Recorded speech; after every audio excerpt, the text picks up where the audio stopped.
My channel. আমি আজ আবার তোমাদের সামনে নিয়ে চলে এসেছি একটা নতুন ভিডিও। আজকের ভিডিওতে আমরা তোমাদের ক্লাস 5 এর পাতাবাহার বইয়ের একটা খুব সুন্দর নাটক যার নাম হচ্ছে ফণী মনসা ও বনের পরী, সেই সম্পর্কে আমরা বিস্তারিতভাবে আলোচনা করব।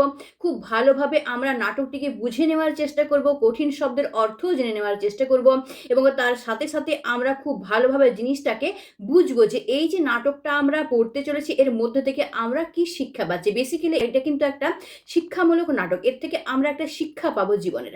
এবং এর লেখক হলেন বীরু চট্টোপাধ্যায়। তো সবার প্রথমে আমরা লেখক বীরু চট্টোপাধ্যায় সম্পর্কে কিছু কথা জেনে নেওয়ার চেষ্টা করব, তারপর আমরা পুরো নাটকটা খুব সুন্দরভাবে বুঝে নেব, কঠিন শব্দের অর্থগুলোও জেনে নেব।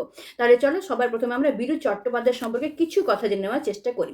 তাহলে সবার প্রথমে আমরা এটা জানবো যে বীরু চট্টোপাধ্যায়ের জন্ম হয়েছিল 1917 সালে এবং মৃত্যু হয়েছিল 1984 সালে।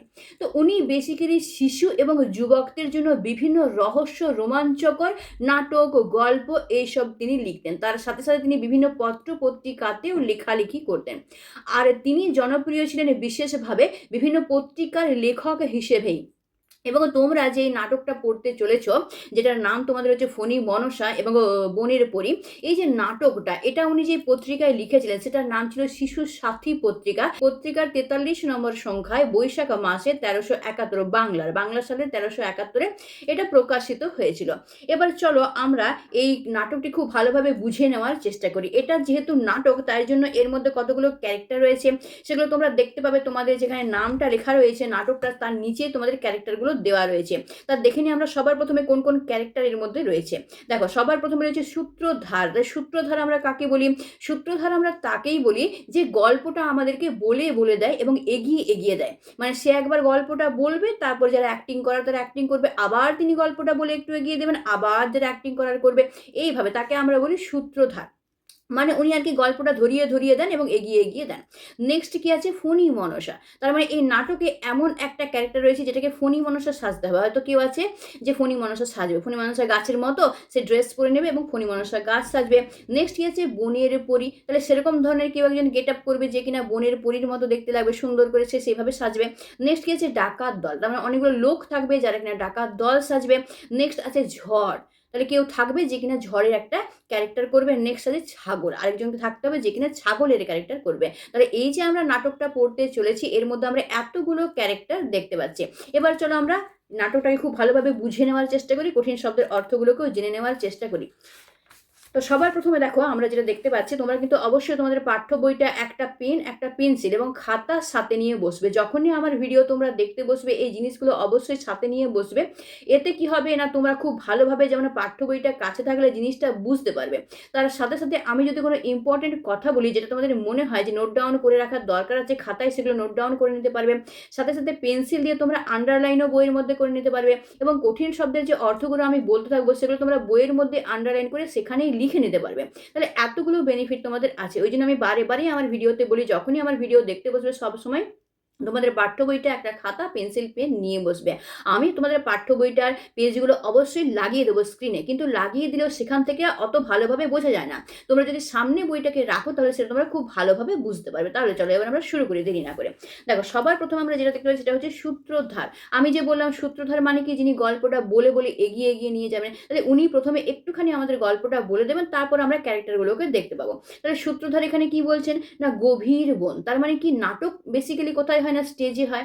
এবার স্টেজটাকে এমনভাবে সাজানো হয়েছে যেন মনে হচ্ছে একটা গভীর জঙ্গল, এভাবে সাজানো হয়েছে। তাহলে পর্দাটা উঠলো, পর্দা ওঠার পর স্টেজের মধ্যে দেখা যাচ্ছে যে গভীর জঙ্গল।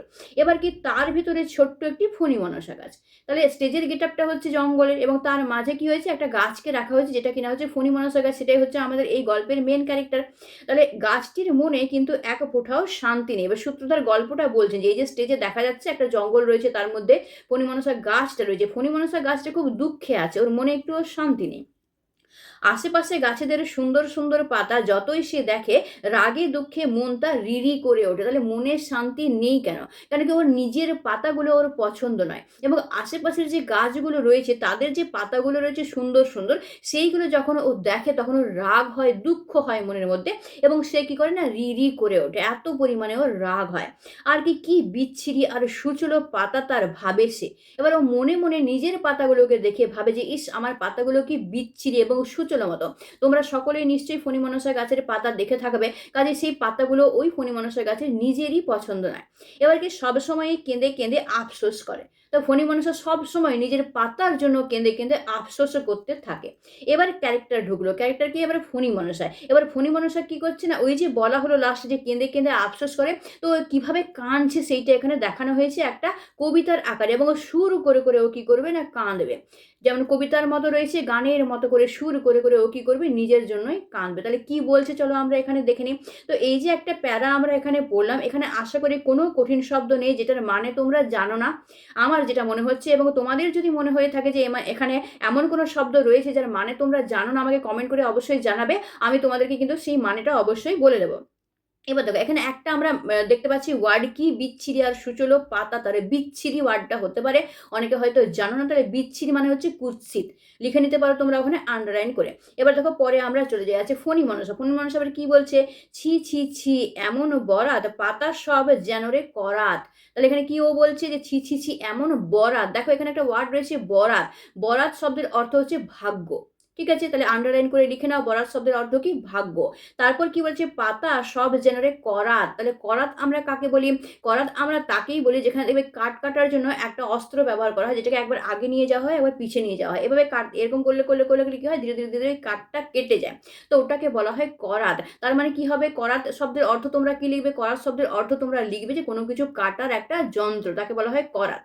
নেক্সট কি আছে দেখো, পরের লাইনে আছে সরাতে সরাতে শব্দেতে জ্বালা ধরে। তো এই যে করাত, করাত যখন যাওয়া আসা করে এরকম এরকম করে তখন সরাত সরাত করে আওয়াজ হয়, সেইটাই এখানে বলা হয়েছে যে সরাতে সরাতে শব্দেতে জ্বালা ধরে। তো ওই যে করাতের মতো ওর যে পাতাগুলো, ওর পাতাগুলো তো খসখসে, এবারে পাতাগুলোতে ওর সরাত সরাতে আওয়াজ ওঠে, সেই শব্দটা শুনে ওর মনেতে কি হয়, জ্বালা ধরে, ভালো লাগে না, পছন্দ হয় না ওর এই আওয়াজটা। নেক্সট কি বলছে, উ হু হু বর্ষা ফলক খোঁচা দেয় রক্ত ঝলক। তাহলে কি বলছে, বর্ষা ফলক মানে সূচলো তো ওর পাতাগুলো। তো বর্ষা মানে কি, বর্ষা তো একটা অস্ত্র, তোমরা নিশ্চয়ই বর্ষা অস্ত্রটা দেখে থাকবে।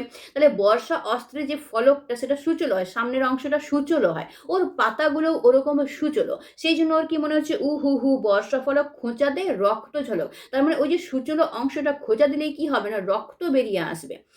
পলক পলক মনটা কেমন করে, পলক পলক মানে ক্ষণে ক্ষণে, সময়ে সময়ে। তাহলে পলক পলক কথার অর্থটা তোমরা ওখানে আন্ডারলাইন করে লিখে নিতে পারো যে ক্ষণে ক্ষণে বা সময়ে সময়ে বা একটু সময় অন্তর অন্তর, এই তিনটের মধ্যে যে কোনো একটা তোমরা লিখে নিতে পারো। তাহলে কি বলেছে, পলক পলক মনটা কেমন করে, মানে একটু সময় অন্তর অন্তরে ওর মনটা কেমন করে, এই সব কথাগুলোকে চিন্তা করে। এবার কি, হাই গো বনের পরি নিয়ত তোমায় সরি। তাহলে এবার ও কি করছে, বনের পরীকে ডাকছে, বনের পরীকে ডেকে কি বলছে, নিয়ত, নিয়ত মানে হচ্ছে সব সময়, আন্ডারলাইন করে নাও ওয়ার্ডটা এবং লিখে নাও। নিয়ত কথার অর্থ হচ্ছে সব সময়। তোমায় সরি, সরি কথার অর্থ হচ্ছে স্মরণ করি। তাহলে সরি কথার অর্থ তোমরা তো লিখবে স্মরণ করি, তার সাথে সাথে এটাও লিখে রাখবে যে তোমাকে মনে করি। আর কি, তাহলে শরীর সাথে কি লিখবে, স্মরণ করি, আর অবলিক দিয়ে লিখবে মনে করি। নেক্সট কি আছে, করুণা করো বাচ্চা গাছের পরে। করুণা, করুণা কথার অর্থ হচ্ছে দয়া, লিখে রাখো আন্ডারলাইন করে। তাহলে করুণা করো বাচ্চা গাছের পরে, বাচ্চা গাছ মানে ও নিজেকে বলছে যে আমি তো একটা ছোট গাছ, তাহলে আমার উপর তুমি কি করো না, করুণা করো, আমার উপর তুমি দয়া করো। তাহলে এইভাবে কেঁদে কেঁদে নিজের অবস্থাটার বর্ণনা দিয়ে ও বনের পরীকে ডাকছে যে আমার উপর তুমি দয়া করো, আমার অবস্থাটার পরিবর্তন তুমি করে দাও। এবার দেখো আবার সূত্রধার গল্পটা একটু এগিয়ে দেওয়ার চেষ্টা করছে। সূত্রধার কি বলছে, এমন সময় সেই পথ দিয়ে যাচ্ছিল বনের পরী। এবার যেই সময় ফণীমনসা গাছটা কাঁদছে ঠিক সেই সময় বনের পরী ওই দিক দিয়ে যাচ্ছিল, তার মানে বনের পরী ওই ফণীমনসা গাছের কথাগুলো শুনতে পেয়েছে। তাহলে ওর কান্না শুনে থমকে দাঁড়ালো সে। তাহলে বনের পরী শুনতে পেলে ওর কান্নাটা দিয়ে ও দাঁড়িয়ে পড়লো। এবার জিজ্ঞেস করলো, এবার বনের পরী ফণীমনসা গাছের কান্না শুনে ওকে জিজ্ঞেস করছে, কি জিজ্ঞেস করছে, এবার বনের পরী বলছে, ওটা একটা ক্যারেক্টার বনের পরী। বনের পরী কি বলছে, কি হয়েছে গো আমার ছোট্ট ফণীমনসা গাছ, কাঁদছো কেন।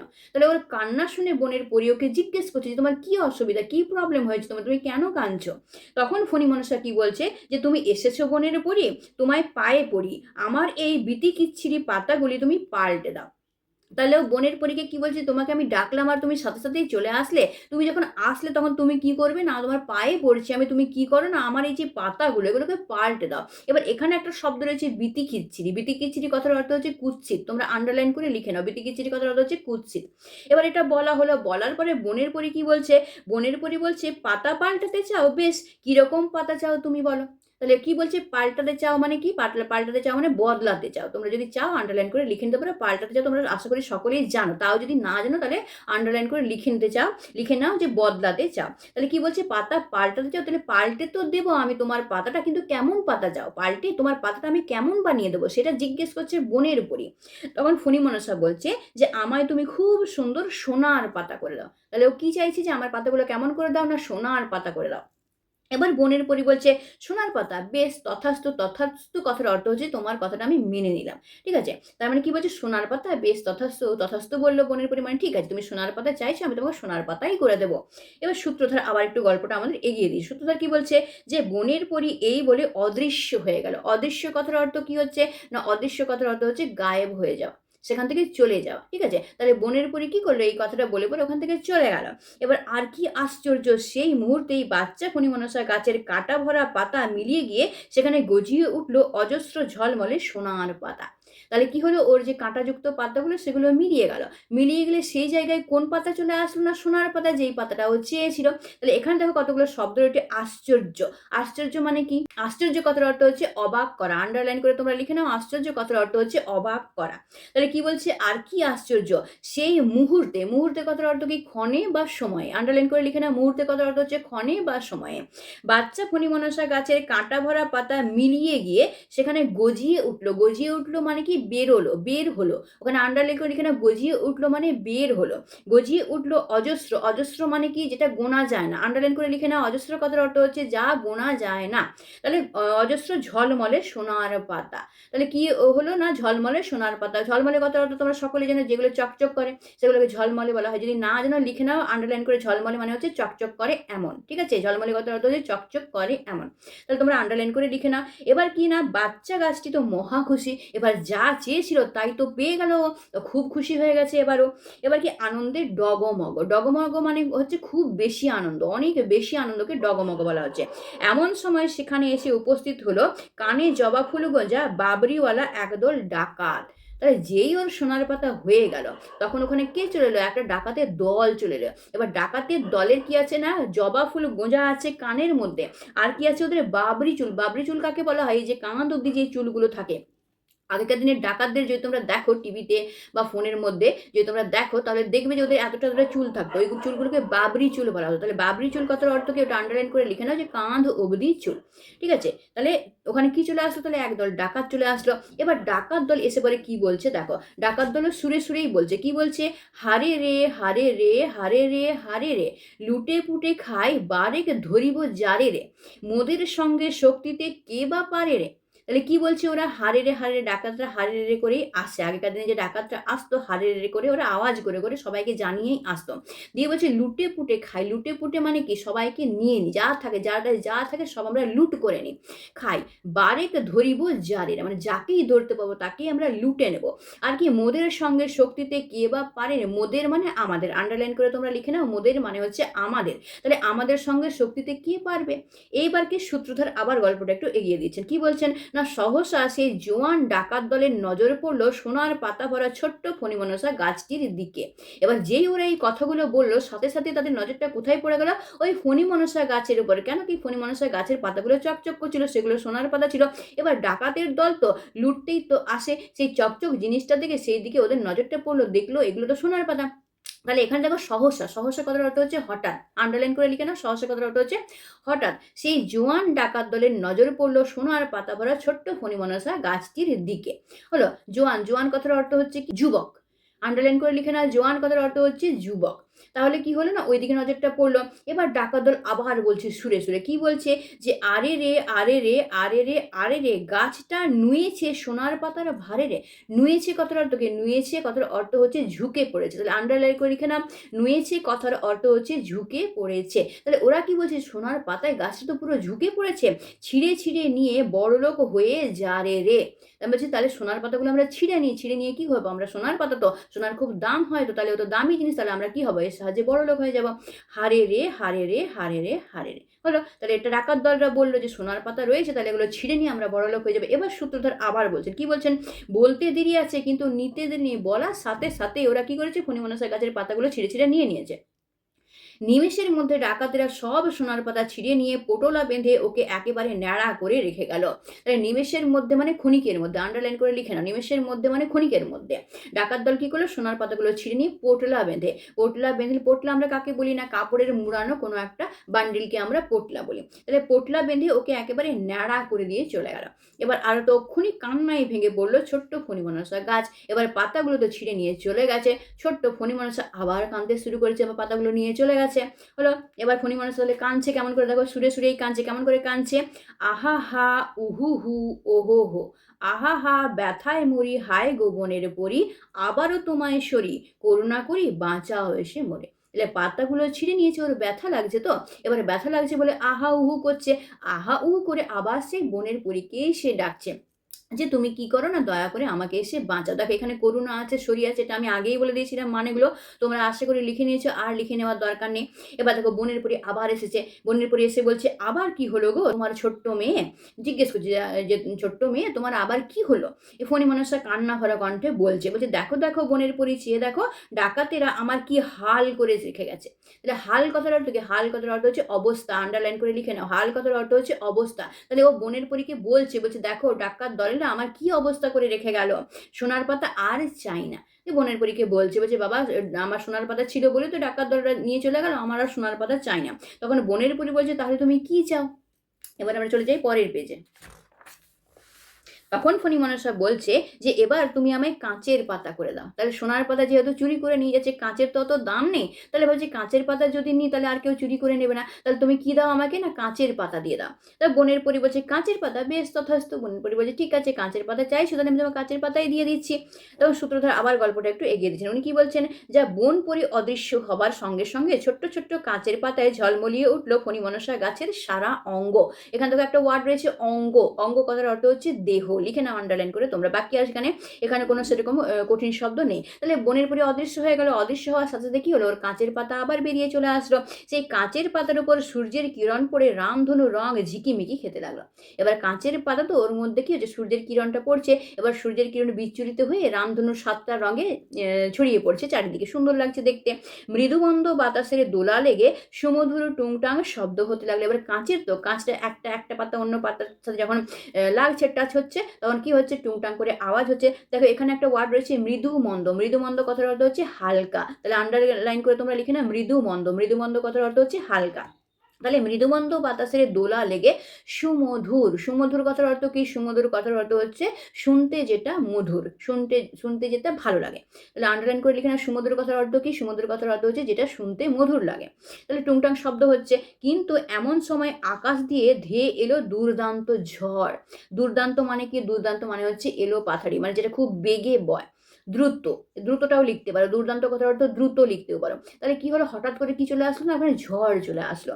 এবার ঝড়ের শব্দ শোনা যাচ্ছে, এবার ঝড় বলছি, ঝড়ও তো একটা ক্যারেক্টার, এটা তো নাটক হচ্ছে না, তাহলে নাটকে ঝড়ও কাউকে সাজতে হবে। তাহলে একজন ঝড়ও সেজেছে, ঝড় সেজে এসে ও আবার সুরে সুরে বলছে, কি বলছে, হু হু হু সো সো সো করে চলি মোরা দর্প ভরে। এখান থেকে একটা ওয়ার্ড রয়েছে দর্প, দর্প কথার অর্থ হচ্ছে অহংকার বা গর্ব, দুটোর মধ্যে একটা লিখে নাও।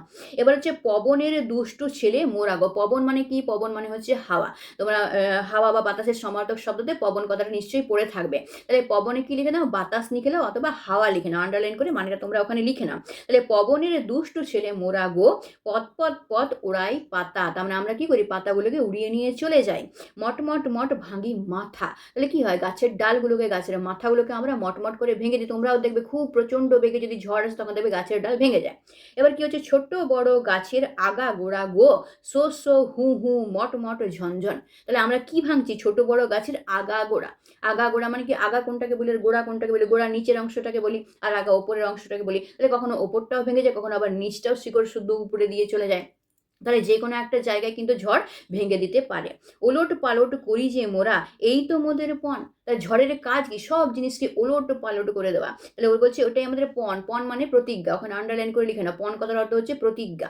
এবার হচ্ছে ঝনঝন ঝনঝন ঝনঝন ঝনঝন, এইভাবে ঝড় বলছে আর কি, যে আমি এত স্পিডে আসি যে আমার রাস্তায় যা থাকে সবকে আমি কি করি না, ওলট পালট করে দিই, গাছকে আমি উপড়ে ফেলে দিই, ডাল আমি ভেঙে দিই, পাতাগুলোকে আমি উড়িয়ে নিয়ে চলে যাই, এইসবও বলছে। এবার সূত্রধর আবার একটু গল্পটাকে এগিয়ে দিয়েছেন। উনি কি বলছেন যে ভয়ানক ঝড়ে কিছুক্ষণের মধ্যেই ফণিমনসা গাছের কাঁচের সমস্ত পাতা ধাক্কা খেয়ে খেয়ে গুঁড়ো গুঁড়ো হয়ে চারিদিকে ছড়িয়ে পড়ে গেল। ভয়ানক মানে কি? ভয়ানক মানে হচ্ছে ভয়ংকর। লিখে নাও আন্ডারলাইন করে। ভয়ানক কথাটা আন্ডারলাইন করে লিখে নাও ভয়ংকর। তাহলে কি বলছে এই ঝড়ে কি হলো? না ফণিমনসা গাছের কাঁচের পাতাতে এবার এত ঝড় দিয়েছে যে একটা পাতা অন্য পাতার সাথে ধাক্কা খেয়ে গেছে। এবার ধাক্কা খেয়ে কাঁচ তো কাঁচ কি হয়েছে? গুঁড়ো গুঁড়ো হয়ে গেছে। গুঁড়ো গুঁড়ো হয়ে চারিদিকে ছড়িয়ে পড়েছে। এমন সময় ঝড় থামলো আর শুরু হলো বাচ্চা গাছের অঝরে কান্না। আবার তো পাতা ওর চলে গেল। দিয়ে আবার কান্না শুরু করেছে ও। এবার ফণিমনসা আবার সুরে সুরে কি কাঁদছে? হায় হায় বনের পরী তোমারে আবার সরি। এসো গো তরা করি। তরা মানেও দয়া। ঠিক আছে? আন্ডারলাইন করে লিখে নাও। তরা মানে দয়া। ঠিক আছে? তরা করুণা করি বাঁচাও এসো মনে মানে দয়া করে আমাকে বাঁচাও। আবারও কান্না করে কি করছে? বনের পরীকে আবার ডাকতে শুরু করেছে। এবার বনের পরী এসছে। বনের পরী বলছে আবার কাঁদছো কেন গো আমার ছোট্ট মেয়ে? আবার জিজ্ঞেস করছে যে আবার কেন কাঁদছো? তোমাকে তো দিয়ে গেলাম। তুমি তো যা চেয়েছিলে তাই তো দিয়ে গেলাম তোমাকে। আবার কেন কাঁদছো? তখন ফণিমনসা বলছে যে চেয়ে দেখো কি সর্বনাশ হয়েছে আমার। কাঁচ ফাঁচ আর চাই না। তুমি আমায় এবার পালং শাকের মতো সুন্দর সবুজ কচি পাতা দাও। তাহলে ও কি বলছে? চেয়ে দেখো কি সর্বনাশ হয়েছে আমার। সর্বনাশ মানে কি? সর্বনাশ মানে হচ্ছে বিপদ। ঠিক আছে? আন্ডারলাইন করে লিখে নাও। সর্বনাশ মানে হচ্ছে ধ্বংস হয়ে যাওয়া বা বিপদ। তাহলে কি বলছি? কাঁচ ফাঁচ আমার আর চাই না। তাহলে এবার আমাকে তুমি কি করে দাও? না পালং শাকের মতো কচি কচি পাতা সবুজ সবুজ পাতা তুমি আমাকে বানিয়ে দাও। এবার সূত্রধর আবার একটু গল্পটা এগিয়ে দিচ্ছেন। উনি কি বলছেন? পরী অদৃশ্য হতেই ছোট ফণিমনসার গা ভরে দেখা দিল পালঙ্গের মতো কচি নরম সবুজ পাতা। এবার দেখলে চোখ জুড়িয়ে যাবে। এত সুন্দর পাতা হয়েছে কচি কচি সবুজ সবুজ, দেখলে পরে চোখটা জুড়িয়ে যাবে। জুড়িয়ে যাওয়া মানে কি? শান্তি পাওয়া। ঠিক আছে? এবার দেখো আর কি শান্তি। ছোট্ট গাছটার এবার দেমাকে যেন মাটিতে পা পড়ে না। দেমাকে মানে কি? অহংকারে। আন্ডারলাইন করে লিখে না। দেমাকে কথার অর্থ হচ্ছে অহংকারে বা গর্বে। মৃদুমন্দ বাতাসে হেলতে দুলতে লাগলো সে মজা করে। কিন্তু কি সর্বনাশ, একটা ছাগল এদিকে আসছে যে। এবার কি হয়েছে? না পালং শাকের মতো পাতা হয়েছে, সুন্দর সুন্দর পাতা, খুব ভালো লাগছে, ওর অহংকার হচ্ছে, গর্ব হচ্ছে। এবার দুলাচ্ছে পাতাগুলোকে ভালো করে। হঠাৎ করে কি দেখছি? একটা ছাগল আসছে ওইদিকে। এবার ছাগলটা কি বলছে দেখো সুর করে? ব্যা ব্যা ব্যা যা কিছু পায় জিভিয়ে যে খায়, ঘুরে বেড়ায় ব্যা ব্যা গান গেয়ে গো, মোর কাছে সব লাগে মিষ্টি, ভগবানের বেবাক সৃষ্টি, যা কাছে পায় চিবিয়ে গিলি, জুতো থেকে পানের খিলি, পেট খানারে চাক করি সব খেয়ে গো। তাহলে ও কি বলছে? আমরা শুনেছি না যে পাগলে কিনা বলে ছাগলে কিনা খায়, মানে ছাগল সব কিছুই খায়। তো ওই এটাই এখানে বলা হয়েছে যে আমি যা পাই সবই চিবিয়ে খাই, ভগবান যা সৃষ্টি করেছে সব কিছুকে আমি কি করি? খেয়ে নিই। জুতোও খেয়ে নিই। এই যে বলছে জুতো থেকে পানের খিলি, জুতোও খেয়ে নেবো, পানের খিলিও খেয়ে নেবো, সব খেয়ে পেটের মধ্যে পুরে নেবো। তাহলে পেট খানারে চাক করি সব খেয়ে গো। চাক করি মানে কি? ভর্তি করি। আন্ডারলাইন করে লিখে না। চাক করি মানে হচ্ছে ভর্তি করি। তাহলে আমি সব খেয়ে কি করি? না পেটটাকে আমার ভর্তি করে নিই। এবার ফণিমনসা বলছে যে ওমা কি ভয়ানক, দয়া করো বাঁচাও আমায়। এবার তো বুঝতে পেরেছে ছাগল যখন এসেছে আমার আবার পাতাগুলোকে খেয়ে নেবে। তখন ও বলছে বাঁচাও আমায় বাঁচাও আমায়। এবার ছাগল বলছে ব্যা ব্যা ব্যা ব্যা ব্যা ব্যা পালং পাতা আগে তোর মুড়াই মাথা, জিভে জল ঝরছে তোরে পেয়ে গো। এবার ছাগলের কি হয়েছে? পালং শাকের পাতা থেকে খুব লোভ লাগছে। বলছে বাবা আগে তোকে আমি খেয়ে নিই। আমি কি করি না জিভে আমার জল পড়েছে তোকে দেখে, এতই লোভ লাগছে। তোকে খেয়ে পরে আগে আমি কি করি? তোকে মুড়িয়ে নিই। আবার সূত্রধার কি করছে বলছেন, গল্পটা এগোচ্ছেন। তারপর কিছুক্ষণের মধ্যেই ছাগলটা কচি কচি পালং পাতাগুলিকে কচ কচ করে খেয়ে ফেললো। অবশেষে ছাগল চলে গেল। এবার কি হলো? ছাগল এই পালং পাতাগুলোকে ভালো করে খেয়ে নিল, খেয়ে পরে সেখান থেকে চলে গেল। এবার ফোনে মনে হচ্ছে আবার কাঁদতে শুরু করেছে। কি বলছে? কান্নায় ভেঙে পড়ে সুরে, কোথা গো বনের পরী তোমারে আবার সরি। আবার কি করছে? না বনের পরীকে ডাকছে। কি বলছে? ঘাট হয়েছে কানে ধরে। ঘাট হয়েছে কথাটা তো আন্ডারলাইন করে লিখে নাও যে ভুল হয়েছে। ঘাট হয়েছে কথাটা কি? ভুল হয়েছে। ঘাট হয়েছে কানে ধরে করুণা করি বাঁচাও এসে মরে, মানে আমার ভুল হয়ে গেছে, আমি কান ধরছি, এত পরিমাণে আমার ভুল হয়ে গেছে, তুমি এসে আবার আমাকে বাঁচাও। আবার বোনের পরি এসেছে। কি বলছে? শোনো গো আমার ছোট্ট মেয়ে, আমি কাছে থেকে সব সচক্ষে দেখেছি। এবার আবার বোনের পরি যায়নি, ওখানে দাঁড়িয়েছিল। দাঁড়িয়ে থেকে ও সব ঘটনাটা দেখেছে। ছাগল এসেছে, এইভাবে বলেছে, খেয়ে নিয়ে গেছে, সব ও দেখে নিয়েছে। এবার নিজের অবস্থায় আর নিজের চেহারা নিয়ে যে সন্তুষ্ট না থাকে তার তোমার মতোই দুর্দশা হয়, বুঝলে? তাহলে বারে বারেই চেঞ্জ করাচ্ছে পাতাগুলোকে, কিছুতেই ওর শান্তি নেই। তো বারে বারেই চেঞ্জ করাচ্ছে, বারে বারেই কোনো না কোনো ঘটনা ঘটে যাচ্ছে, যার ফলে পাতাগুলো ওর চলে যাচ্ছে, আবার অন্যরকম পাতা চাইছে। সেটাই বনের পরীকে বোঝানোর চেষ্টা করলো যে তোমাকে ভগবান যেরকম রূপ দিয়েছে সেই রূপে যদি তুমি সন্তুষ্ট না থাকো তাহলে তোমার মতোই অবস্থা হবে। কাজে ভগবান আমাদেরকে যা দেয় সেটা কিছু বুঝে শুনে দেয়, আমাদের ভালোর জন্যই দেয় যে জিনিসগুলো আমাদেরকে দেয়। তো আমরা যদি বলি যে অনেক মানুষ এরকম থাকে না যে কালো থাকে, অনেক মানুষ বেটে থাকে, কেউ মোটা থাকে, কেউ আবার দেখতে কুৎসিত থাকে, আমার যেমন দাঁতের মধ্যে ফাঁক রয়েছে, তাহলে যার যেমন থাকে, তো ভগবান যেটা দেয় সেটা নিয়ে মানুষকে খুশি থাকতে হয়। যে আমাকে লোকে খারাপ বলছে বা আমি নিজেই নিজেকে অযোগ্য মনে করছি, আমার চেহারা খারাপ বলে আমার মধ্যে কোনো গুণ থাকবে না, সেটা তো হতে পারে না। তোমার মধ্যে জাগন সমস্ত তোমাকে ভগবান দিয়েই পাঠিয়েছে, এবং তোমার চেহারাটা ভগবান যেরকম ভেবেছে, যেরকম চেহারা দিলে তুমি দুনিয়াতে এসে ভালোভাবে জীবনটাকে কাটাতে পারবে, সেইভাবেই কিন্তু ভেবে চিন্তে তোমাকে রূপটা দেওয়া হয়েছে। কাজে তোমাকে ভগবান যেমন সৃষ্টি করেছে তার উপর গর্ব করবে যে আমাকে ভগবান সৃষ্টি করেছে সবার থেকে আলাদা। আমি হচ্ছি ইউনিক। ভগবান আমার মতো আর কাউকে সৃষ্টি করেনি। আমার মধ্যে যা গুণ রয়েছে আর কারোর মধ্যে সেই গুণ নেই। কাজে আমি ভগবানের ইউনিক সৃষ্টি। কাজে তুমি যেরকম সেরকমই থাকার চেষ্টা করবে এবং সেটাকে নিয়ে গর্ববোধ করবে। তোমার চেহারায় কিচ্ছু যায় আসে না। তোমার মধ্যে যা গুণ আছে না, সেই গুণগুলোকে নিয়ে তুমি জীবনে আগে এগিয়ে যাবে। কাজে তুমি যেমন দেখতে তাতে কখনোই লজ্জাবোধ করবে না। তো বনের পরী ওটাই ফণী মনসা গাছকে এখানে শেখানোর চেষ্টা করছে, যেটা কিনা আমরাও শিক্ষা পাচ্ছি এই নাটকটা থেকে। তো তোমাকে ভগবান যেরকম সৃষ্টি করেছে সেইটা নিয়ে খুশি থাকো। কারণ চেহারা নিয়ে কিচ্ছু যায় আসে না যতক্ষণ না তোমার মধ্যে কোনো গুণ থাকবে। তোমার মধ্যে যা গুণ থাকবে, যা ট্যালেন্ট থাকবে, সেটা নিয়ে তুমি জীবনে এগিয়ে যেতে পারবে। কাজে কে তোমার সম্বন্ধে কি বললো না বললো তাতে একদম কান দেওয়ার দরকার নেই। তুমি যেমন তুমি বেস্ট, সবার থেকে বেস্ট ভগবান তোমাকে তৈরি করেছে, এটা সবসময় মনের মধ্যে রাখবে। বনের পরী ওটাই বোঝানোর চেষ্টা করলো যে ভগবান তোমাকে যেরকম রূপ দিয়েছে সেই রূপটা নিয়ে যখন তুমি সন্তুষ্ট নও, তো সেই মানুষের এরকমই হয়। তুমি দেখবে তুমি হয়তো বলছো আমি মোটা, আমাকে রোগা করে দাও, হয়তো তোমাকে ভগবান রোগা করেও দিল, কিন্তু রোগা হওয়ার পরে হয়তো দেখবে তোমার অনেক অসুখ হয়ে গেলো, অনেক রোগ হয়ে গেলো রোগা হওয়ার ফলে। তখন কি হবে? তখন তোমার মনে হবে না না, আমি তো মোটাই ভালো ছিলাম, বাবা রোগা হয়তো আমার চেহারাটাও খারাপ হয়ে গেলো, রোগও হয়ে গেল। তাহলে কি গ্যারেন্টি আছে যে তুমি যেরকম চেহারা চাইছো সেই চেহারাটা পেলে তোমার কোনো অসুবিধা থাকবে না? তাহলে তুমি সবসময় জানবে যে আমি যেমন আছি আমি একদম পারফেক্ট আছি, 100% পারফেক্ট আছি। সেটাই বনের পরী বোঝালো ওকে যে যে নিজের চেহারা নিয়ে শান্তিতে থাকে তাদের এরকমই দুর্দশা হয়। দুর্দশা কথার অর্থ কি না? দুরবস্থা। আন্ডারলাইন করে লিখে নাও, দুর্দশা কথার অর্থ হচ্ছে দুরবস্থা। এবার বলছে শিক্ষা কিছু হয়েছে কি? এবার বলো কি চাও? বলছে এতগুলো ঘটনা যে তোমার সাথে ঘটে গেল, এর দ্বারা কিছু শিক্ষা কি তুমি পেয়েছো? এবার তুমি বলো যে তুমি কি চাও? তখন ফণী মনসা বলছে কান্না ভরা সুরে যে আর কিছুই চাই না বনের পরী, খুব শিক্ষা হয়েছে আমার। আমার ওই কাঁটা ভরা সূচলো পাতায় ফিরিয়ে দাও দয়া করে। সেই আমার শতগুণে ভালো। এই ন্যাড়া হাড় জিরজিরে চেহারা আমি আর সইতে পারছি না।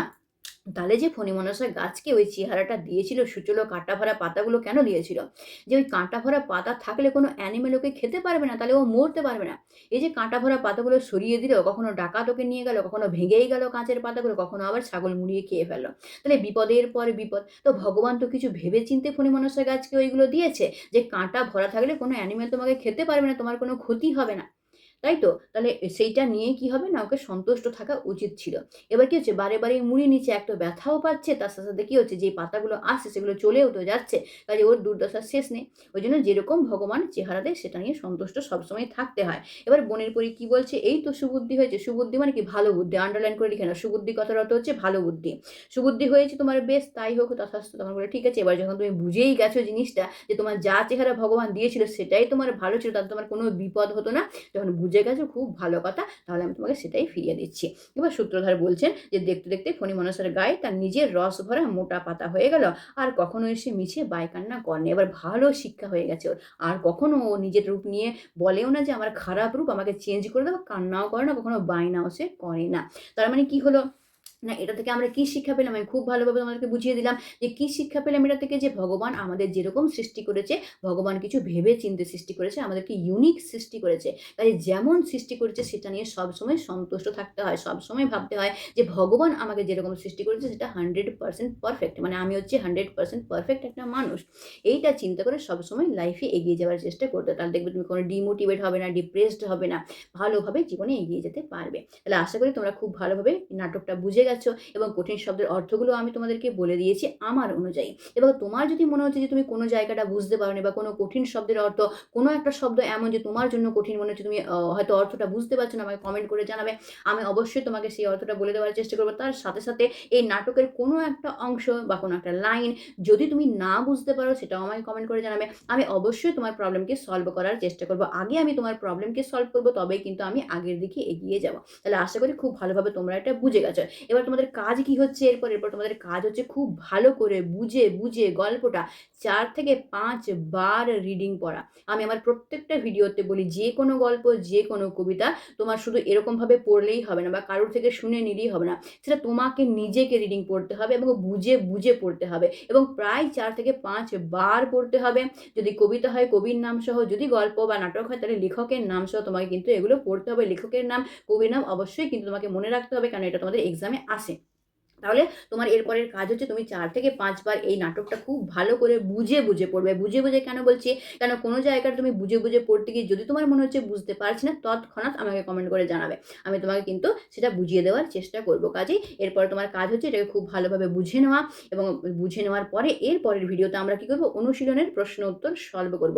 তোমরা সকলেই জানো, যারা আমার ফলোয়ার্স, যারা আমার সাবস্ক্রাইবার্স, যারা আমার ভিউয়ার্স, তারা সকলেই জানো যে আমি গল্পটা ভালোভাবে বোঝাই, তারপর কঠিন শব্দের অর্থও বলে দিই, অনুশীলনের প্রশ্ন উত্তর আমি সলভ করে দিই, তার সাথে সাথে আমি ইনসাইড কোয়েশ্চেন আনসারও কিন্তু লিখে দিই। কেন টপাররা সবসময় প্রত্যেকটা জিনিসকে কিন্তু পুঙ্খানুপুঙ্খভাবে কিন্তু অ্যাটেন্ড করার চেষ্টা করে, যাতে কোনো দিক থেকে কোনো নাম্বার ওদের কাটা না যায়। কাজে তুমিও একটা টপার, কাজেই তোমাকেও সেই কাজটাই করতে হবে। কাজেই আমরা সবার প্রথমে অনুশীলনের প্রশ্ন উত্তর সলভ করব, তারপর আমি ইনসাইড কোয়েশ্চেন আনসারও তোমাদেরকে লিখিয়ে দেবো। সেই ভিডিওগুলো কিন্তু একেবারেই মিস করবে না। তাহলে আজকের জন্য আমি ভিডিওটা এখানেই শেষ করছি। পরের ভিডিওতে আমরা অনুশীলনের প্রশ্ন উত্তর নিয়ে আসছি, একেবারেই ভিডিওটা মিস করবে না। আর তুমি যদি আমার চ্যানেল নতুন, চ্যানেলটাকে অবশ্যই সাবস্ক্রাইব করে রেখে নাও, কারণ বারবার আমি তোমাদেরকে বলছি যে 5 ক্লাস থেকে যখন আমি বাংলাটা শুরু করেছি, আমি 10 ক্লাস অবধি সলভ করব এবং শুধুমাত্র বাংলা নয়, ব্যাকরণ পোর্শনকেও আমি ধরে ধরে খুব ভালোভাবে তোমাদের বুঝিয়ে দেওয়ার চেষ্টা করব, তোমাদের প্রত্যেকটা প্রবলেমকে সলভ করে দেওয়ার চেষ্টা করব। কাজে তোমরা অবশ্যই কিন্তু চ্যানেলটাকে সাবস্ক্রাইব করে রাখবে, নাহলে সমস্ত জিনিসটা কিন্তু তোমরা মিস করে যাবে, তখন কিন্তু আর তোমরা টপার হওয়ার চান্সটা পাবে না। তাহলে আজকের জন্য এই পর্যন্তই। পরের ভিডিওটা মিস করো না। আমরা অনুশীলনের প্রশ্ন উত্তর সলভ করব, তারপর আমরা কি করব না ইনসাইড কোয়েশ্চেন আনসার করব। তাহলে আশা করি তোমরা খুব ভালোভাবে গল্পটা বুঝে গেছো, আর যা তোমাদের হোমওয়ার্ক আমি দিলাম সেটা অবশ্যই কমপ্লিট করে রাখবে। যদি তোমাদের ভিডিওটা ভালো লাগে এবং উপকারী মনে হয়, অবশ্যই থেকে লাইক করবে, বন্ধুদের মধ্যে অবশ্যই শেয়ার করে দেবে, আমাকে কমেন্ট করে অবশ্যই জানাবে যাই প্রবলেম থাকে, এই সূত্র ধরে কোনো প্রবলেম থাকলে সেটাও কমেন্ট করবে, অথবা আর কোনো টপিকের উপর তোমরা ভিডিও পেতে চাও সেটাও আমাকে কমেন্ট করে জানাবে। তোমরা যা টপিকের উপর ভিডিও পেতে চাও সমস্তটাই আমাকে কমেন্ট করে জানাবে, আমি সমস্তটাই তোমাদেরকে দেওয়ার চেষ্টা করব। আর তুমি যদি আমার চ্যানেল নতুন, চ্যানেলটাকে অবশ্যই সাবস্ক্রাইব করে তার নোটিফিকেশনের অলের বেল আইকনটিকে অবশ্যই প্রেস করে রেখে নেবে, যাতে আমি যখনই এই ধরনের এডুকেশনাল ভিডিও বানাবো যা তোমার জন্য উপযোগী হবে, তা সবার প্রথমে তোমার কাছে পৌঁছে যেতে পারে। তাহলে আজকের জন্য এই পর্যন্ত। পরের ভিডিওতে আমরা অনুশীলনের প্রশ্ন সলভ করতে চলেছি। Tata, bye bye.